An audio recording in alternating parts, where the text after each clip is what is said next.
Welcome back. Well, a group of particularly fervent Hillary Clinton supporters, known as the super volunteers, are now threatening reporters who use words they consider sexist to describe the possible 2016 presidential candidate. New York Times reporter Amy Chozick says the group emailed her with a warning that read this: "You are on notice that we will be watching, reading, listening, and protesting coded sexism." Joining us now to discuss, one of the best reporters in Washington, online editor at the Weekly Standard, author of Clinton Inc., The Audacious Rebuilding of a Political Machine, our friend Daniel Halper. Daniel, it's great to see you this morning.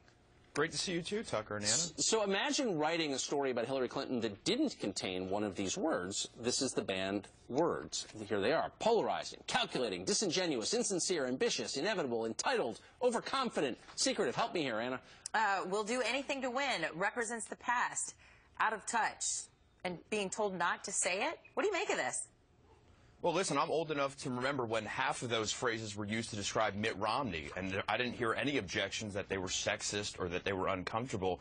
My fear is that reporters will hold back in criticizing Hillary Clinton for fear of being labeled sexist, but clearly these very warnings themselves might raise questions of sexism, as they're only given to women. Apparently critics of the Clintons are only supposed to use their kid gloves when criticizing Hillary Clinton, and they're not supposed to speak their minds and say what they think is really going on here. That's a really good point. And Amy Chozick, I should say, though she works for the New York Times, is a pretty good reporter, I think, a pretty straight, good reporter. When did criticizing one woman become the same as criticizing all women?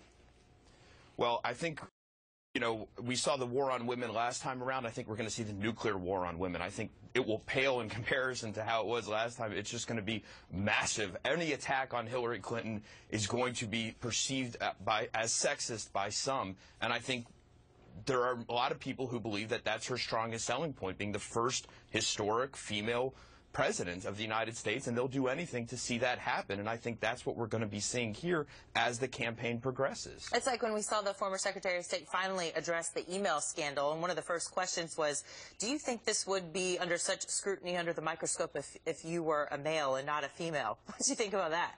It's so embarrassing for that reporter. I felt sorry for him. I mean, he looked like a fool. The funny thing is one of the words on the list is secretive.